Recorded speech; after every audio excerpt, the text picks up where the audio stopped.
I don't know if you can hear me. I've never tried this before, but I just wanted to say that I'm bad at this. I'm sorry. I've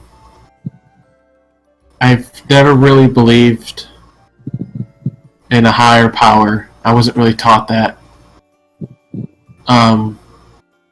But seeing the way Zarn and Pamphlos are together, I feel like there is a higher power.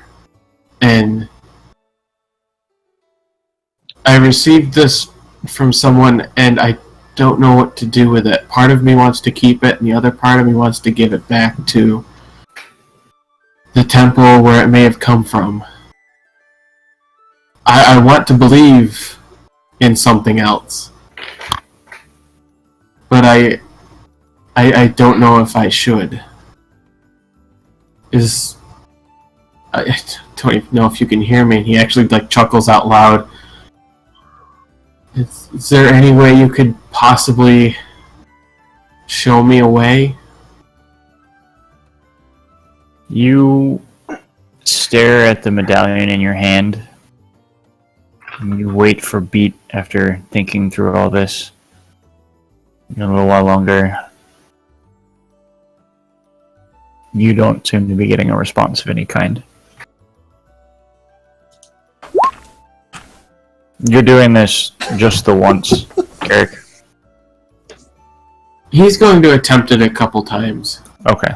Yeah, just randomly thoughts out, thoughts toward it and all that type of stuff. Okay. You don't get anything back while you're doing it. But you're not a religious man, but you gather that Zarn's bond with Pamphlos is special. Most people's gods don't talk back. Okay. Ooh. I mean, you're a cleric. You have magic power from your god. You're special. Yeah, that's also true. Yeah, boy!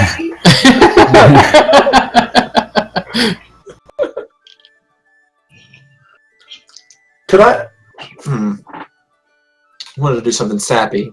Would it have been possible that one of the nights I would have overheard Garrick doing that? He's not speaking aloud. Oh, okay, never mind. You would probably see him because he's holding the way I thought of it in my head was he's holding the holy symbol in his hand, his left hand, and then just head towards the sky, but his eyes closed. Would he look upset if he doesn't hear anything back? A little. Alright, so I guess one of the nights Zarn will kind of half wake up and just say to Garrick, just because there's no response doesn't mean he's not listening. And he kind of rolls over and goes back to sleep. There's your sign. Garrett gives a half smile, looks down at the symbol again, and tucks it underneath his armor. Okay.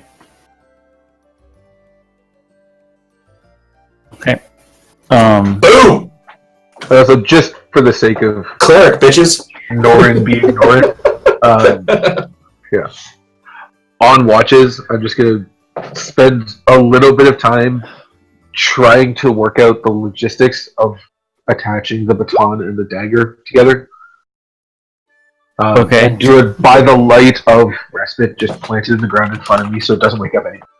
Are you trying to tie them together? I want to see how well it would. Or if I melted them, if I could stick them together. You think that if you were a skilled with a forge, you could probably figure out some way to melt them together, but you're not. Interesting. You could tie them together, but you don't know how helpful that would actually be, or how the balance would work, or anything. You're not convinced it would make a super great weapon. Interesting. And then I'm just gonna, while I'm dicking around with this, I'm just gonna basically just tell the sword everything that happened in the course of my day. Just each day. Okay. And today, we saw a moose, and he was on the side of the road, and when I walked by, I swear I saw him. You are such a Canadian. That was the first thing I thought of. Yep. it's funny because so you guys are traveling through this area, and this is very much like a grasslands plains area, right? You're rather more likely to see gazelle or lions or buffalo than you are to see any moose. Okay. Norin doesn't know the difference between a gazelle and a moose. Fair enough. Yeah, that's a good call. Yeah. Very good call. Fucking rhinos, yeah, basically. You do know that generally speaking, this road is a little bit south outside of typical orcish range, so you're not super worried about any sort of attacks of that nature. Though you keep watches just in case. About 5 or 6 nights into, or like days into your travel, you're a day or so outside of a small town that you know is close-ish to Morian, but not quite all the way there yet. You guys are sleeping, and a couple of you are keeping watch, whatever.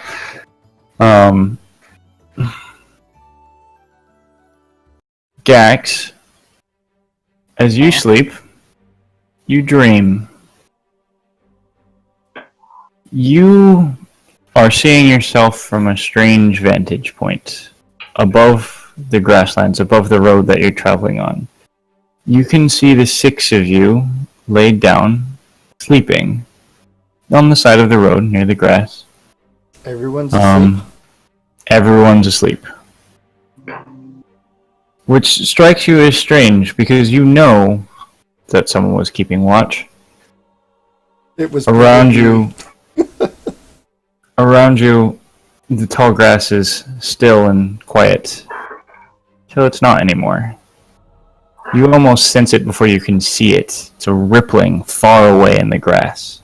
First you think maybe it's wind, but no, the wind's blowing the wrong way. Maybe it's a herd of animals, but then you see it for what it really is. The grass isn't rippling, it's growing. Growing rapidly, reaching upwards and stretching outwards at an impossible speed.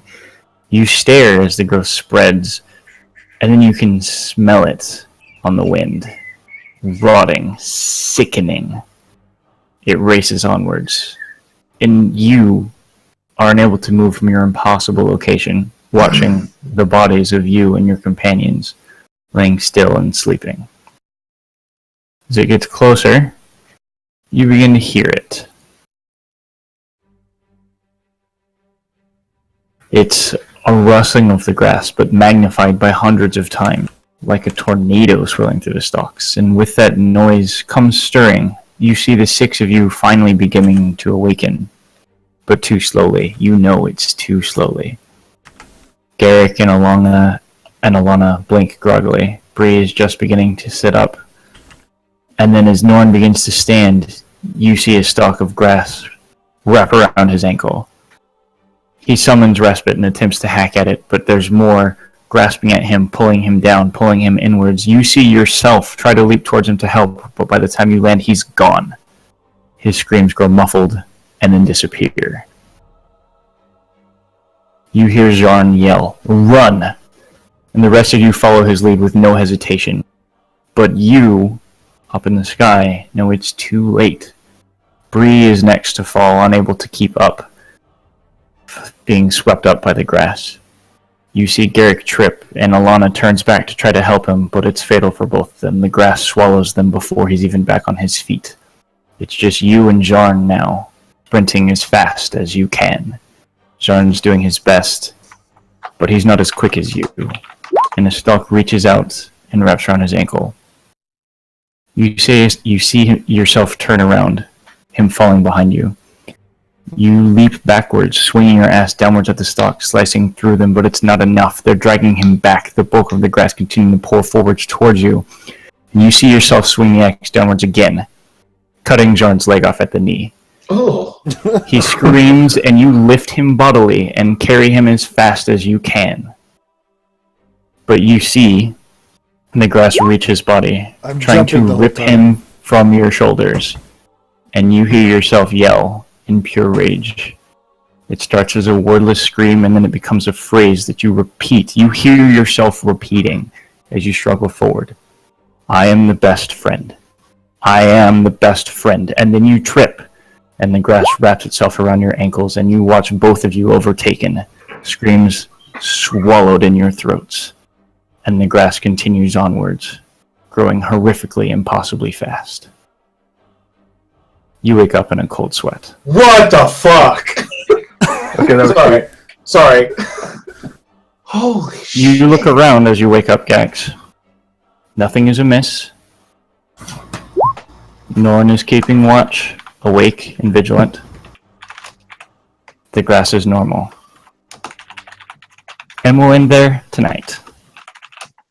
I almost started tearing up, Quads. God damn it. Can I no? Oh my Holy god. shit. I was Can we have totally a happy expecting me ending? to be the one supposed to be on guard duty since I failed keeping myself awake all the time. Oh my god. I am the best friend? Really, Quads?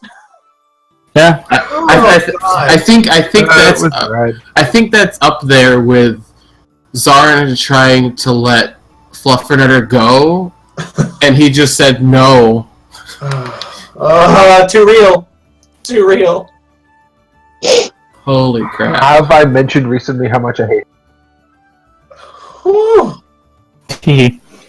I mean, holy crap, first of all, for two reasons. One, feel heavy. Second of all, just the overall writing of that was amazing. Quads, that was awesome. Nailed it. Mm-hmm. That Thank was you. great. Mr. Boss next. Like, I won't lie, I feel like as we've been doing this, you've been getting better and better with DMing. Yay! I Like, agree. from story points to battle points to everything. So, I agree. my hat's off to you, man, because that's ridiculous. I appreciate that. You make it too real. It's That's my really job. good, though. No, it's the best part. Although sometimes I forget how much of an asshole I am. Like, oh, final two, nailed it. Like, and I'm dead. I was kind of hoping that when you told Gax, it's like Gax, well, you're awake, and I'm like, Gax. yes, we might get to fight something, and then it's like, oh, you dream, okay. When Gax wakes up, I immediately check on Zarn's leg. That I chopped It's off. still there, definitely intact. What I would want to happen is that he doesn't just like walk over and look at it. He actually like physically picks up the leg and like make sure it's real. Zarn wakes up. Pins it at the "What knee a couple hell, of man?" times. Okay, it's Yeah. side What to are you side. doing? So, Gax, what the hell? What are you doing? I'm up, Jesus. Norn's incredibly confused. I was just imagining Gax waking up and just hacking at the grass. Also, It's not short enough. I think when I hit next level, we were actually discussing this, RP. My next level up, I can actually get commune with animals as a normal spell, or speak with animals, one of the two. So we wouldn't have to use your ritual if you didn't want to. Plus, I'd be able to talk with Fluffernutter anytime I wanted. Well, it is a spell still. Well, it's a spell, yeah, but... Two. I want to talk with him whenever I want. Someone's multi-classed and druid. We'll put that on the list along with. We'll put that on the list along with. Actually, I gotta remember that. Snicket, I want to Nowhere. talk to you about something. And then maybe quads at the same time, depending. Oh snap! I got a random idea in my head. Coolio. So yeah, that's tonight's session. Thanks to everyone who was watching. Much Are you appreciated. sure we're not done? Watching. You're definitely done for tonight. Sure. Like, I'm quite sure. I also want to point one thing out. When I played D&D 3.5 with my friends, it got kind of stale, and we all kind of just decided to not do it anymore. And afterwards, I wanted to be in a really good campaign, because that was around when Critical Role had like. And now you're in one. I want my Critical Role. I want my group of nerdy ass people to play Dungeons and Dragons with every week. And it happened. Like I know it's weird. I know it's sentimental and mushy and all that stuff, but it did happen. Like I look forward to this every freaking week, and this is the campaign I've wanted. Building characters.